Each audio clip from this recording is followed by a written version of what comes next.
मेरी नाम ज्योति है। आज मैं आपको अपनी कहानी सुनाने वाली हूँ। आज ही मेरी शादी अमर से हुई है। शादी एक अच्छे बड़े घर में हुई है। पैसों की कोई कमी नहीं थी। मैं और मेरे पिता अपने आप को बड़े खुशकिस्मत मानते थे कि हमें ऐसा घर मिला है। सभी रिश्तेदार भी कह रहे थे कि ज्योति के तो भाग खुल गए, किस्मत वाली है। हम लोग उनके मुकाबले कुछ भी नहीं है। पिताजी के पुराने परिचित होने की वजह से मेरी शादी उस घर में हो गई। शादी के बाद मैं पहली बार उस घर में गई। घर में जाते ही मुझे पता चला कि वो लोग कितने बड़े हैं। घर बहुत बड़ा था। पहली बार था जब उनका घर मैंने देखा था। सब कुछ बहुत अच्छा था। सुहागरात का समय आ गया, लेकिन उसके पहले मेरी सास और ननद मुझे अकेले में ले गई। मेरे समझ नहीं आया। मुझे लगा कुछ बात करनी होगी। उनके चेहरे उतरे हुए और डरे हुए थे, जैसे कि कोई बात वो मुझसे करना चाहते हो। मैंने उन्हें पूछा, क्या हुआ? आप दोनों इतने डरे हुए क्यों हो? मेरी सास बोली, बेटा हम तुम्हें कुछ बताना चाहते हैं, लेकिन तुम यह सुनकर हिम्मत रखना। साथ ही मेरी ननद भी बोली कि अब हम जो तुम्हें बताने वाले हैं वो बात हम तीनों के बीच में ही रखनी चाहिए। यह बड़ा घर है, यहाँ बात फैलते ज़्यादा समय नहीं लगता, और वो बात सबके सामने आ गई तो हमारे घर की इज्जत मिट्टी में मिल जाएगी। अब तुम इस घर की बहू और तुम्हें इस घर का मान रखना होगा। उनकी बातें सुनकर मैं सच में थोड़ा डर गई। मुझे समझ नहीं आ रहा था कि वो लोग क्या बोलना चाह रहे हैं। मैंने कहा, आप बताइए मुझे क्या है? मेरी सास बोली कि बहू, मेरा बेटा मर्द नहीं है। उनकी यह बात सुनकर मेरे होश उड़ गए। उन्होंने कहा कि मैं जानती हूँ कि तुम सोच रही होगी कि फिर हमने तुम्हें क्यों फंसाया, लेकिन हमारी भी एक मजबूरी है। हम यह बात ऐसे बता नहीं सकते थे, वरना सभी को पता चल जाएगी। मेरा बेटा रात में अक्सर बाथरूम में ही रहता है।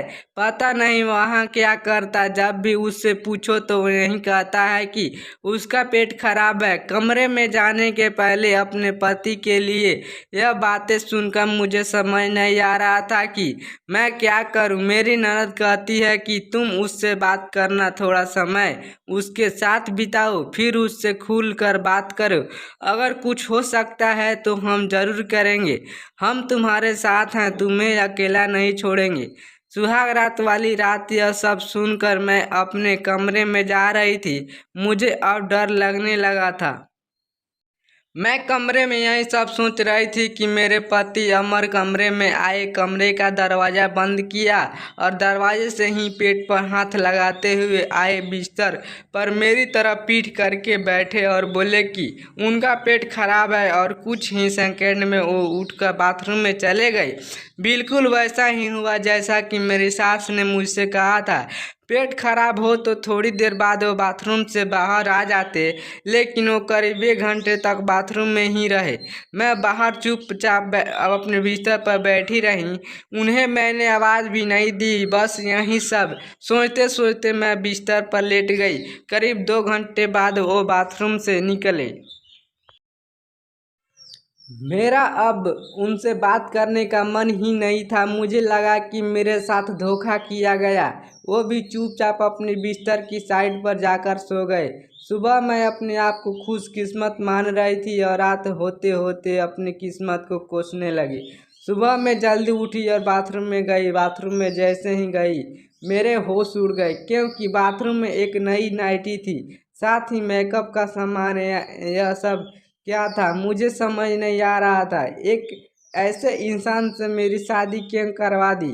सुबह मेरी सास और ननद ने मुझसे पूछा, क्या हुआ बेटी? रात में मैंने कहा, वही जो आपने बताया था। यह कहकर मैं रोने लगी। मेरी ननद ने कहा, माँ मैं कह रही थी ऐसे किसी लड़की की जिंदगी खराब मत करो, लेकिन तुम सभी ने मेरी बात नहीं मानी। अब यह क्या ऐसे ही घुट घुट कर यहाँ रहेगी? मेरी सास बोली कि बेटा तू जो भी फैसला कर लेगी हम तेरे साथ हैं, लेकिन तुझे यह वचन देना होगा कि यह राज तेरे मुंह से नहीं निकलेगा। अगली रात फिर वो कमरे में आई। मुझे अब उनकी तरफ देखने का भी मन नहीं हो रहा था। मैं चुपचाप अपना बिस्तर करके अपनी साइड पर सो गई, क्योंकि अब बात करने को रखा क्या था। उन्होंने भी अभी तक कुछ बात नहीं की, उसकी वजह से भी मैं जानती थी। थोड़ी देर वो बिस्तर पर बैठे रहे और फिर उठकर वो बाथरूम में चले गए। मैं समझ गई थी कि वो क्या करने गए हैं। थोड़ी देर बाद बाथरूम से चीज़ें गिरने की आवाज़ आने लगी। कुछ टूटने की थोड़ी देर बाद आवाज़ रुकी और इस बार वो जल्दी ही बाथरूम से बाहर आ गए। आकर बिस्तर पर सो गए। हमारे बीच कोई बात नहीं हो रही थी। मैं तो यह सोच रही थी कि मैं अब क्या करूं। यही सब सोचते सोचते नींद आ गई। सुबह जल्दी उठी और फिर मैं बाथरूम में गई, लेकिन इस बार बाथरूम में जब गई तो सब कुछ बिखरा हुआ था। नई नाइटी को फाड़ दिया था, मेकअप का सामान बिखरा हुआ था। बाथरूम में कचरे में एक कागज भी था जिस पर लिखा था, टू माई ब्यूटीफुल वाइफ। इन्होंने नहीं रखे, लेकिन फिर मैंने सोचा कि मेरी सास और ननद मुझसे झूठ क्यों बोलेगी। अभी मैंने उनसे कुछ बात नहीं की। सुबह मेरी सास और ननद फिर मुझसे सहानुभूति जाता रही थी। मुझे उनकी बातों से लगा कि वो चाहती है कि मैं अमर को छोड़कर इस घर से चली जाऊं। मुझे अब मेरी सास और ननद पर शक हुआ। मैंने घर की पुरानी नौकरानी से बात की तो मैंने बातों बात से उससे पूछा कि अमर कैसे हैं। वो बोले कि वो तो बहुत सीधे हैं। उनकी माँ और बहन चाहती थी कि उनकी शादी उनके बहन के पति के रिश्तेदार से हो। बहन और माँ तो बहुत कोशिश की, लेकिन उनके पिता नहीं माने और उनके दोस्त के परिचित यानी आपसे शादी करवा दी। वो दोनों तो आपकी शादी के खिलाफ थे। कई दिनों तक घर में विवाद भी होता था,